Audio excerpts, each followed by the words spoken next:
Hola a todos. Según lo prometido el pasado viernes, hoy vengo a hablaros de la anatomía del altavoz, factores que influyen en la calidad de nuestro sonido. Que todos los altavoces del mercado no son igual, ni siquiera en gamas de productos similares, es algo que a nadie nos va a sorprender o a nadie se nos escapa. Las causas son múltiples y de origen bien distintos, aunque a pesar de lo que se nos quiera vender por ahí, no hay nada de magia. Aunque quizás sí exista algo de un cierto esoterismo. Solo existe física y teoría de materiales y más física y más teoría de materiales. En este post vamos a tratar de desgranar algunas de estas claves y explicar de forma sencilla y de forma sintetizada y plana el porqué de la diferencia en el sonido de los altavoces o de nuestros altavoces. Todo altavoz convencional es básicamente formado por un conjunto de transductores electromagnéticos que transforman la energía eléctrica procedente del amplificador en ondas sonoras. Estos transductores se instalan en las denominadas cajas acústicas, que a diferencia de los instrumentos musicales, en general no tienen la misión de amplificar el sonido, aunque se puede diseñar para que así lo hagan, evidentemente, sino que sirven para evitar que las ondas de la parte trasera de la membrana salgan hacia la parte delantera, produciendo el denominado cortocircuito acústico, que produce anulaciones de ondas a diferentes frecuencias, sobre todo en las frecuencias graves. Tipos, materiales y tamaño de los drivers. La primera causa del diferente sonido de los altavoces es el diseño y construcción de cada uno de los transductores, también conocidos como drivers.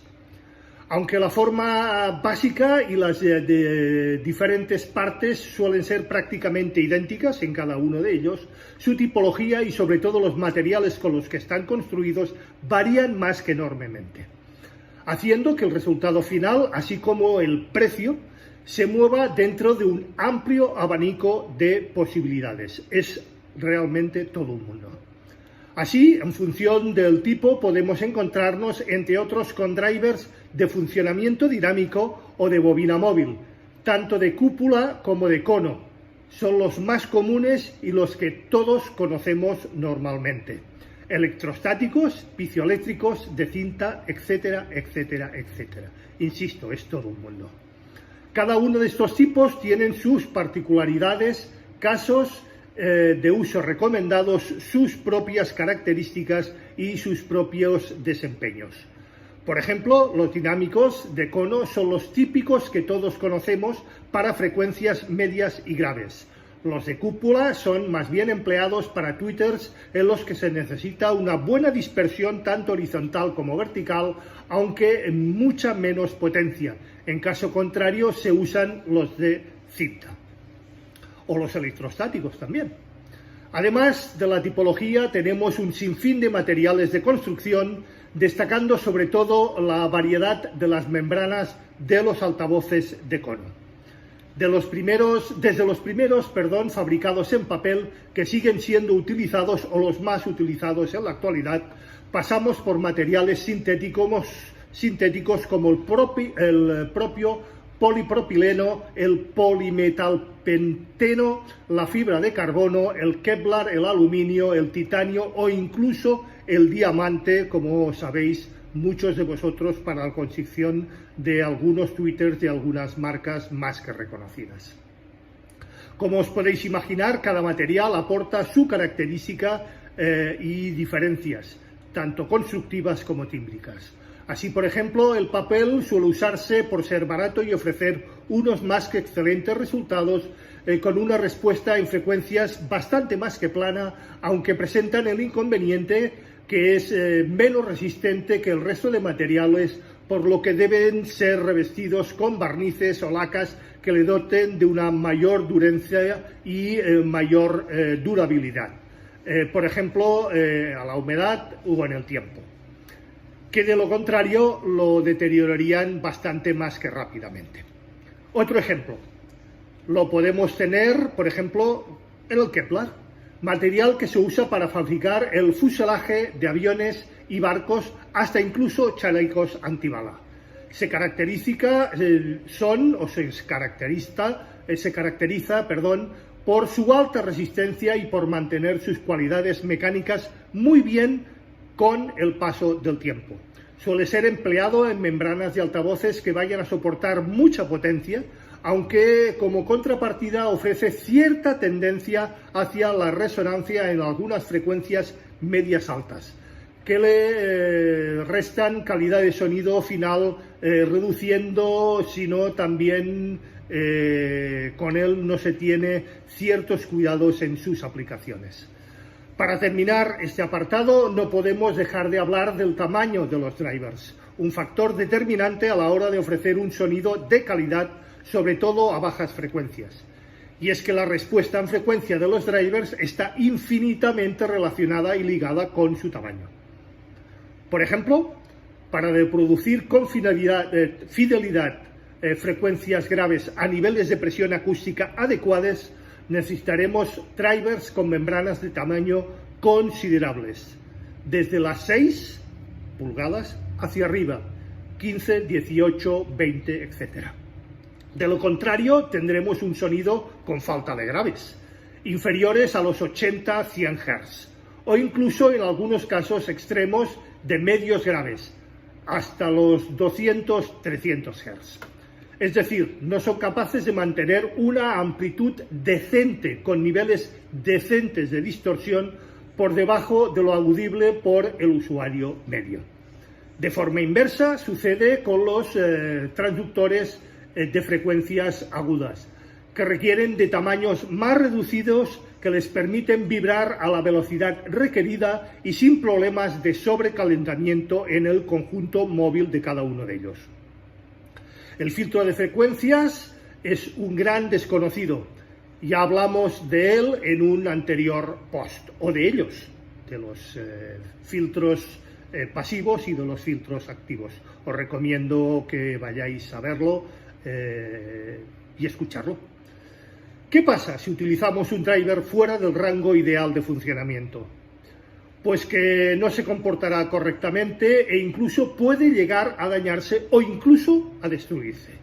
Por ejemplo, si utilizamos o usamos un tweeter como altavoz de graves, lo más probable es que no soporte la potencia dada por el amplificador o aportada por el amplificador y acabe por romperse muy rápidamente.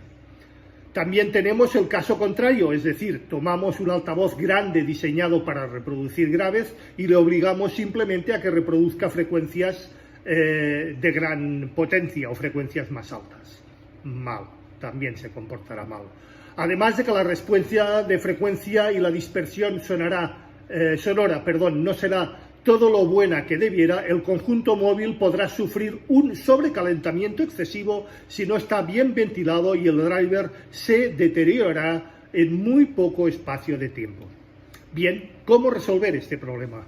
Pues mediante los filtros de frecuencia, que son básicamente componentes electrónicos, como ya vimos, que separan la señal de audio que queremos reproducir en diferentes bandas de frecuencias a partir de lo que se llama frecuencia de corte, que se solapan entre sí y que son enviadas a cada uno de los drivers del bafle. Este proceso nos da lugar a las denominadas vías del altavoz, que no son más que la cantidad de bloques de frecuencias en los que se divide la señal musical.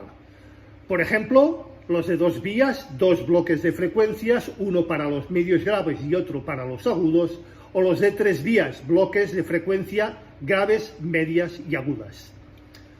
No hay que confundir el número de vías con el número de drivers o transductores dentro del mismo altavoz o caja acústica, que no tiene en absoluto el por qué coincidir. Así, por ejemplo, podemos tener un altavoz de 2 vías con una determinada frecuencia de corte, por ejemplo, los 3Ks, que tenga un tweeter y un driver de medios graves, o bien otro con la misma frecuencia de corte con el tweeter y 4 drivers de medios graves. ¿Por qué poner más drivers? Pues principalmente para incrementar la potencia soportada por el bafle, generalmente en las bajas frecuencias, y así conseguir más presión acústica en el punto de escucha que con un solo transductor. Los filtros pueden ser de muy diferentes tipos y clases, como ya vimos, y órdenes. A mayor orden, mayor es la caída y menor el solapamiento entre bandas. Y estar construidos con muy buenos variados materiales que influyen en la calidad del sonido y en la potencia eléctrica por ellos soportadas. Además, en general podemos distinguir dos tipos de filtros pasivos y los activos, de los cuales también hablamos en otros anteriores posts. Los primeros son los que se incluyen las cajas pasivas y no cuentan con ninguna alimentación eléctrica. Estos están formados por bobinas, condensadores y resistencias y son los más comunes, los que encontramos en la mayoría de baffles del mercado. Los activos, por su parte, necesitan de alimentación eléctrica y suelen formar parte de la sección de amplificación y usarse en actividades más profesionales o en sistemas mucho más sofisticados y avanzados. Las cajas acústicas, materiales y formatos. El siguiente gran factor determinante de la calidad y color y tonalidad y timbre de frecuencias predominantes en un altavoz es la caja acústica que aloja los drivers o transductores. Aunque las destinadas a gamas bajas pueden construirse en materiales plásticos, lo normal es que se use algún tipo de madera, ya que este material ofrece muchas mejores cualidades físicas, aunque claro, hay que saber elegir el tipo de madera que vamos a utilizar para ellas. Lo normal hoy en día es usar madera de densidad media, también conocida como DM, por sus buenas propiedades mecánicas y estabilidad en todas las diferentes especiales a lo largo del tiempo, y también, como no decirlo, por su reducido precio. El problema que presenta esta madera es su relativamente poca densidad, que nos obliga a usar espesores elevados si queremos un buen aislamiento. No obstante, es infinitamente mejor que el aglomerado que se ha venido usando en los altavoces de gama baja y no tan baja durante bastante tiempo debido a su reducido precio y que cuenta con la desventaja de tener muy baja densidad, permitiendo que la caja vibre introduciendo interferencias, además de tener muy malas cualidades a la hora de mecanizar la madera. En los altavoces de gama más alta, sin embargo, suele huir de este tipo de maderas de conglomerado, tanto que el conglomerado como el DM, al fin y al cabo, no dejan de ser virutas de madera prensadas. Se descartan o se decantan más bien por maderas macizas, naturales o por laminados prensados a alta presión, ya sean estos realizados por las propias marcas o a partir de finas láminas individuales, por ejemplo, para realizar curvaturas o formas X, y tenemos como ejemplo de estos hechos a grandes fabricantes como Bauer & Wilkins o Sonus Faber.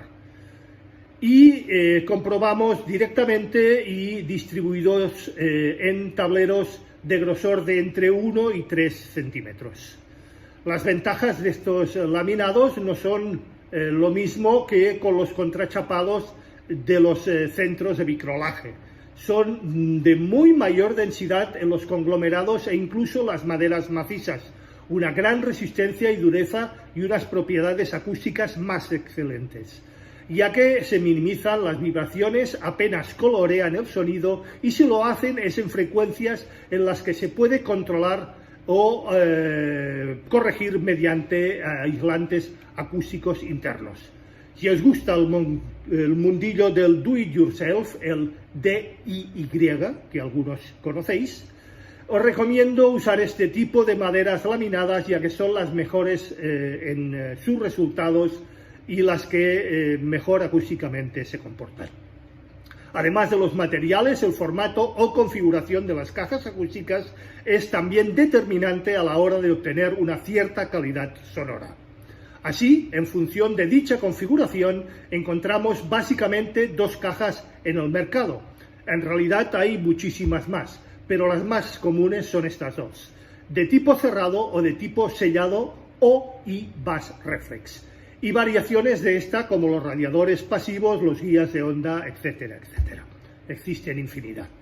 Las cajas selladas tienen las ventajas de que ofrecen sonidos en general más planos en bajas frecuencias. También depende de cómo estén diseñadas estas. Sin retardos, con menos variaciones de fase, son más pequeñas y fuerzan menos los drivers a bajas frecuencias. Sin embargo, no dan tantos graves como las configuraciones back reflex, eso es ampliamente conocido. Estas últimas cuentan con una cavidad resonante, un tubo sintonizado, por el cual sale el aire del interior, que sirve para mejorar la respuesta a bajas frecuencias, incrementando notablemente los graves. El inconveniente que tienen es que requieren de cajas bastante más grandes, someten a los drivers a mayores esfuerzos que las selladas e introducen tanto retardos a ciertas frecuencias como incluso ruidos producidos por el propio aire al salir y entrar por el conducto que conforma la cavidad resonante. Bien, ¿cuál es mejor? Pues simplemente depende de cada caso concreto, de nuestras necesidades y del espacio disponible para instalar estas cajas. Las bass reflex pueden que nos den más graves, aunque quizás tengamos más problemas al colocarla en nuestras salas, mientras que las selladas por lo general serán mucho más fáciles de instalar, ofrecerán un sonido más seco, pero también con algo menos de graves. Aislamiento y formas de las cajas. Por último, no podemos dejar de comentar otros dos grandes factores que influyen en el sonido de nuestros baffles: la forma de las cajas y el aislamiento sonoro interno. Al vibrar, la membrana del driver se produce una onda que viaja hacia la parte delantera donde está el oyente, pero también una onda hacia la parte trasera, es decir, hacia el interior propio de la caja o baffle. Esta onda, que es causante del cortocircuito acústico que comentábamos al principio, comienza a rebotar por las paredes de la caja y vuelve a salir atravesando la membrana del driver, esta vez con un cierto retraso y muy posiblemente con un cierto desfase. Dicho retardo es el causante de cierto efecto eco que puede ser claramente percibido a frecuencias medias altas y que ensuciará nuestro sonido. Pero además, a ciertas frecuencias concretas se da el fenómeno de las ondas resonantes en el interior de la caja, que colorean el sonido final obtenido en ellas. Como solución a estos problemas, ¿qué podemos hacer? Pues muchos altavoces de gama baja no lo hacen en absoluto, de ahí que su sonido final no llegue a ser nítido y su respuesta en frecuencias no sea demasiado plana o demasiado apropiada. Los baffles de gama media-alta, sin embargo, usan diferentes técnicas para minimizar estos problemas. Por ejemplo, y para evitar la excitación de modos resonantes, se construyen las cajas con formas que no tengan los lados paralelos, como por ejemplo curvas o prismas truncados, que además de hacerlas más bonitas y atractivas visualmente, permiten que no se creen estas ondas estacionarias en su interior. Además, para evitar que las ondas traseras vuelvan a atravesar las membranas, como hemos dicho, introduciendo desfases, se colocan en el interior de las cajas aislantes acústicos o absorbentes de parte de la energía que permiten disminuir la amplitud de las ondas que rebotan en su interior. ¿En qué medida?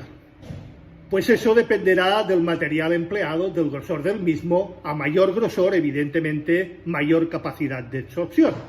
De las bandas de frecuencias a considerar, a mayor frecuencia en general, mayor capacidad de absorción.